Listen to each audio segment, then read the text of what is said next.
The Minnesota Timberwolves recently executed a massive salary dump by trading Julius Randle, clearing the way for a specific structural change, officially elevating Naz Reid to the starting power forward position. For years, the core structural flaw of the Timberwolves' half-court offense has been a reliance on slow, static isolation possessions that stalled their overall momentum. This half-court schematic illustrates the problem. With Edwards as the central node and a static forward off the ball, spacing is compressed. Defenses deploy nail help and slide gap helpers into driving lanes, collapsing inward to create a high-density congestion zone in the paint. These static sets resulted in contested shots or broken sequences. But swapping the static forward for Naz Reid on the perimeter changes the math. As a high-volume shooter, Reid pulls defensive nodes outward, entirely dissolving the paint's congestion zone. The primary objective of this lineup adjustment is to surround Anthony Edwards with reliable, threatening shooting outlets for the majority of his minutes. When Edwards drives, he regularly draws hard doubles and aggressive paint rotations. Placing Reid on the perimeter is a mechanical solution to counter these collapsing defenses. This roster move forces a total evolution of Minnesota's entire offensive geometry. To capitalize on this geometry, the team can't rely on loose, free-flow habits.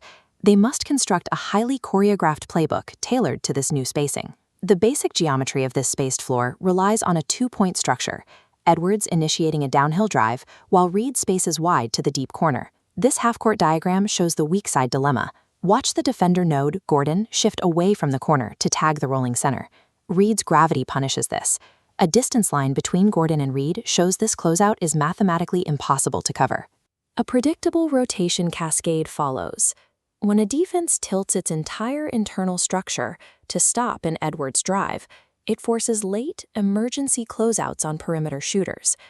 Reid's specific skill set, the ability to put the ball on the deck, allows him to bypass reckless closeouts, creating secondary driving lanes to the rim. Rapid decision-making in space is the variable that makes this system functional, elevating him past the role of a static spot-up shooter. The systemic urgency for Reid to increase his three-point volume is acute, especially with Donte DiVincenzo out indefinitely. By combining deep range with off-the-bounce driving, Reid forces defenses into difficult mathematical scenarios every time Edwards attacks the paint. To offset the perimeter production lost to roster changes, Minnesota must run specific off-ball actions designed to increase Reid's three-point attempts. The primary mechanical solution for a jumbo-sized shooter like Reid is an action called the twirl flare. In the digital playbook, a guard moves toward Reid for a standard pin-down screen, but instead of catching, he twirls outward, setting a blind flare screen on Reid's defender. Reid drifts off the screen with an unobstructed sightline for a catch-and-shoot three. A secondary tactical set required for the new starting group is the screen-down dribble handoff, or DHO. On this schematic, Edwards acts as the screener, setting a down screen into the paint. This allows Reid to sprint upward to the perimeter for a DHO exchange at the top of the arc. The angle of this DHO creates immediate kinetic advantages. Reid can catch the handoff in stride and flow straight into a shot, or leverage his momentum into a drive against a rotating defender. For the offense to remain efficient next season, these specific actions must transition from occasional wrinkles into foundational playbook staples. Effective offensive spacing requires precise choreography that leverages a shooter's unique size and movement profiles to generate open looks. The next required phase of Reid's evolution is proving he can operate as a primary decision-maker with the ball against set defensive coverages. The ideal tactical set to test these specific reads is the empty side pitch and roll. Look at the spatial setup of this diagram.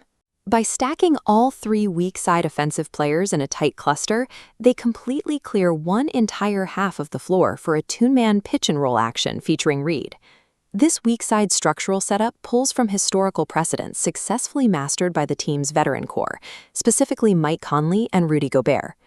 Once the side is empty, Reid must master his first on-ball read. If he identifies the defender sitting back in drop coverage, he has the green light to punish it with a pull-up three. The secondary read requires different footwork. If the defender steps up to the screen, Reid must efficiently slip it and dive into the short roll.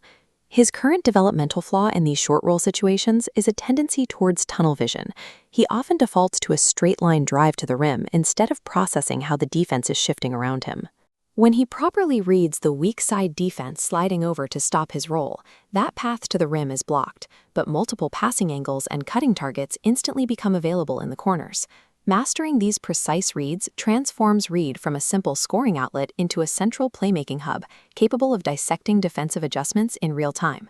Minnesota's front office is pivoting toward a specific strategic model, prioritizing pace, complex spatial geometry, and rapid decision-making over heavy isolation. This synchronized animation illustrates the idealized outcome of the system. Edwards initiates the drive, the defense tilts toward the paint, a twirl flare executes on the weak side, and Reid catches the ball in optimal space. For this offensive structure to function, Reid must fulfill dual requirements, expanding his profile as a dynamic off-ball mover while refining his precision as a short-roll playmaker. While he isn't a traditional playmaking point guard, his promotion directly addresses the spacing bottlenecks that previously limited the team's half-court output. The outcome of this transition depends on whether the coaching staff permanently restructures the playbook to prioritize these specific actions. Elevating Naz Reid solves the immediate problem of paint congestion, establishing the tactical foundation for Anthony Edwards to operate in more efficient spaces on the floor.